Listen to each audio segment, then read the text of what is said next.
Hi, Trey. How are you? I'm good. Good to see you again. Good to see you. Glad Well, to be here. yeah, I'm glad that you had time because it just looks like you've been one busy guy out here doing it all. You carry the camera, you got the audio, you're editing the stories, but you really have an extensive background in this. And for those who may not know, just give us a bit of your background that brought you to be like, this is how I'm bringing myself to see myself as a part of the solution by sharing these stories. Tell us a bit about your background. Well, I worked for about 20 years in TV news as a producer. I was never the guy on camera until now. Yeah. But yeah, so I worked for a couple of networks, mostly in Washington, D.C. and Dallas, Texas, doing politics and natural disasters, also man-made disasters like terrorist acts and shootings and things like that. But now that I'm in Seattle, I worked in a nonprofit organization here in Seattle, United Way of King County, and it really opened my eyes even more about you know what happens to people of color, black people, brown people like me, what we had to go through. I've been the recipient of racist attacks, verbal attacks, nothing violent or anything like that, but nothing like you see now with George Floyd and other cases where people like black people just get killed. So that my focus now is trying to bring those stories of what's happening out in the community, in our community, in Seattle, in South Seattle, in the Central District, and bring in you those stories. Yeah. Well, I appreciate you for pounding the pavement the way you do. Cause honestly, like you got a call from me yesterday. I'm like, Cesar, something's going down in the morning. Like, can you be there? And it's a beautiful thing to be able to have that independently as a media company, because there are so many things going on all the time that just don't get the light of day. And I can imagine that what you're doing now, more on this independent track, is very different than what you were doing when you were part of networks. Am I right? Oh yeah, I mean every event that I covered, with the networks, you would have 30 cameras. Nowadays, in some of the stories that I cover, I am the only media person there, like literally the only person with a camera and trying to do these stories. You know, we were talking earlier before we got on the show about Rainier Beach High School and how they had two town halls about gun violence and just violence in general in their communities down south. The first town hall, it's like really, really important one. I was the only camera there. I was the only media person there. And I brought that story to you, to Converge, just after I talked to all these kids and listening to them, listening to the students talk about what they go through, like they don't feel safe in and around school, and they don't feel like they can call 911 because they don't know if the police is there for them or against them. The second town hall, there was one other print reporter there, but that was it, and that was with Chief Diaz, the police chief Diaz. He was there, and again, I was the only one. And interestingly, there was a third one just a few weeks after that at Roosevelt High School. And that, interestingly, got some coverage from the Seattle Times. And again, we talk about, what's, the North versus the South Seattle. The, I guess, marginalized communities don't get as much coverage, if you will. The underserved communities, the Central District and South Seattle, Rainier Beach area. Well, they continue to be underserved, right? I mean, correct.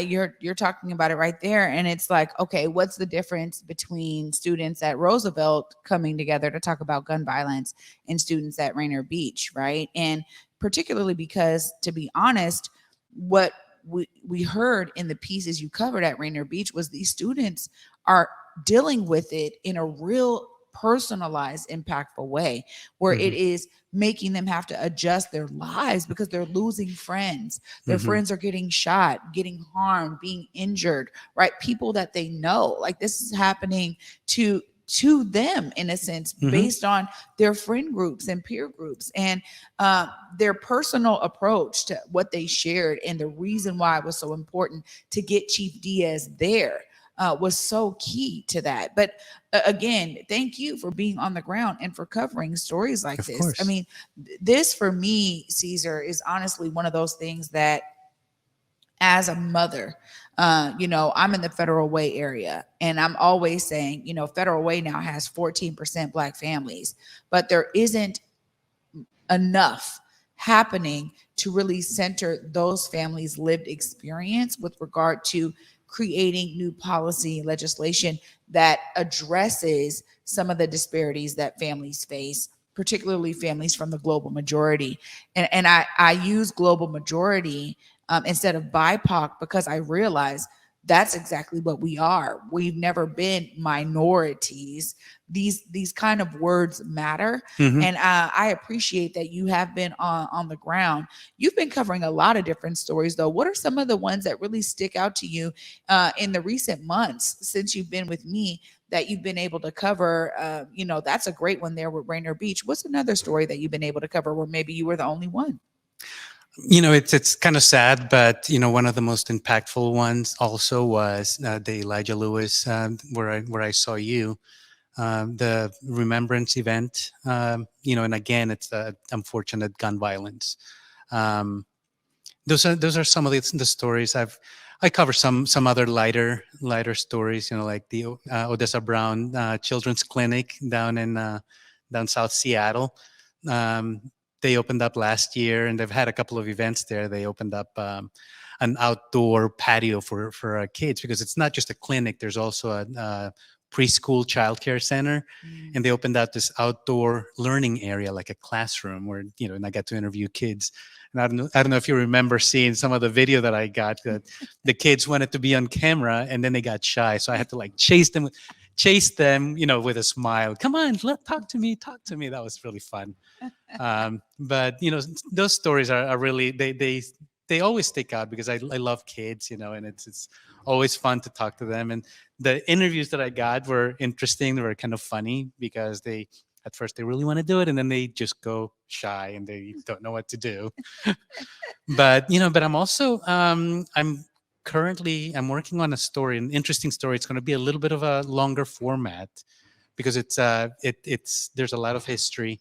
The Houston family, they moved from Louisiana down south to um, they moved to Renton in the 1950s, and they bought land. They bought 10 acres of land in unincorporated King County, not quite Renton at the time.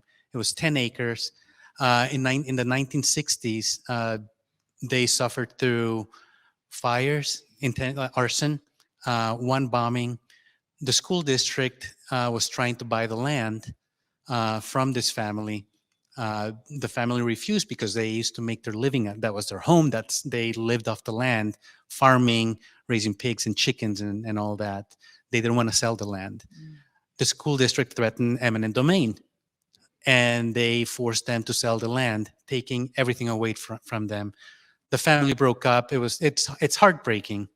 Um, but I'm going to tell that story. I've done interviews with the two of the sons. They have children and grandchildren. The family is now trying to seek reparations from the school district, because the school district bought the land on the grounds that they were going to put up a new school on that farm, and they never built it. And 10 years later, after they bought the land, they sold it to developers. Developers came in and built 200 houses on that land. The family was left with nothing. One of the things this gentleman, John Houston, told me was, my mother did everything right through her life, trying to raise kids, and she died penniless. So they're hoping, after they saw what happened at Bruce Beach in Los Angeles, where 100 years ago, Los Angeles took the land from this black family through eminent domain. 2 years ago, the Bruce family descendants sought reparations from the city. And I believe it was last year, they finally got some. The city, I think the deal was they gave them, the descendants, the land back, and the descendants sold the city, the beach back to the city, and they made money that way. Now I guess they divided it among all the family members. Wow. But that gave the Houston family, the Houston descendants here in Renton, gave them hope that maybe that something like that could be done for them. Well, again, these are the kind of stories, I'll say too, when I was in major news network, there were so many different things that were coming through the assignment line, right? I was working the assignment desk and it'd be like all these amazing human interest stories. And so we would have a log of them, and some producers were able to pick them up or not. And we started to realize, and you know this, the stories that come through the wire are the ones that get the priority. And so nationally, there is this wire where stories come through, and that's how stories get picked up, and that's how we end up seeing a lot of the same headlines across the country because of this national wire where stories come through. But I realized that there was so much inspiration and different types of news stories that were being left in this backlog of like human interest stories. And you know, it's just the way that major networks are set up. It's not, the producer's fault, or really, I don't know if there's fault involved. It's just the way that they're set up to tell certain news stories, that these kinds of news stories often don't see the light of day on those networks. And so you being able to find stories like this and to shine a light on them, tell us about that process, because something like that is a phenomenal story happening right here in our backyard in Renton, right here in unincorporated King County, or in King County in Renton. This is major news, right? Because again, 200 homes, that is a huge plot of land where a developer was able to come in and rake money off the coals. And I always want to follow the numbers. But how do you find a story like that, Cesar? We are fortunate, people contact Converge, they contact Omari and let him know stories that are happening. It was the same thing with the Rainier Beach High School Town Hall. Somebody told him that this was happening. This story came in the same way. We're fortunate that we have community members who contact Converge and let us know what is happening. We look at all the stories. This story, obviously, it's this going to be a little longer. It takes a little more time to develop this, but I've done several interviews. People's memories fade, but in this case, they have not faded. The James Houston, the brother of John Houston, who lives out in Bremerton, I went down there to interview him, and we spoke for an hour and a half about his life and how it all happened, because he's a little older, so he remembers all this very clearly. Like, he remembers the bomb that went off on their porch and left a hole on the ground and like knocked on the door.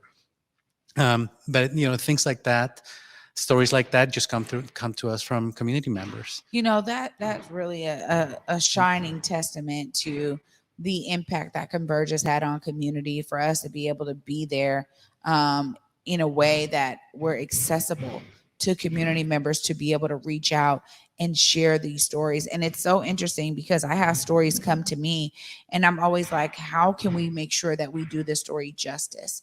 And I'm grateful that this work allows us to kind of sometimes see in between the cracks a bit too, about how to actually shape these kinds of stories in ways that we know are going to produce impactful media once we're done with something. So I appreciate that you've been there and been a trusted source as a partner with us at Converge, and really a Converge correspondent, going out to capture all of this amazing inspiration that's going on in our community. Cesar, I can't thank you enough. And I want to publicly thank you for being there this morning. Thank you. Something came through. Again, I'm sure we'll be seeing the fruits of that work. But I just thank you. I don't know if you also share these stories on your personal Instagram or anything like that, but I want to be able, if folks are like, hey, I need to connect with Cesar, or I want to, send some stuff to Converge, let them know right there. Look in that camera. Let them know how you do it. So I am on Instagram, and I share all the stories on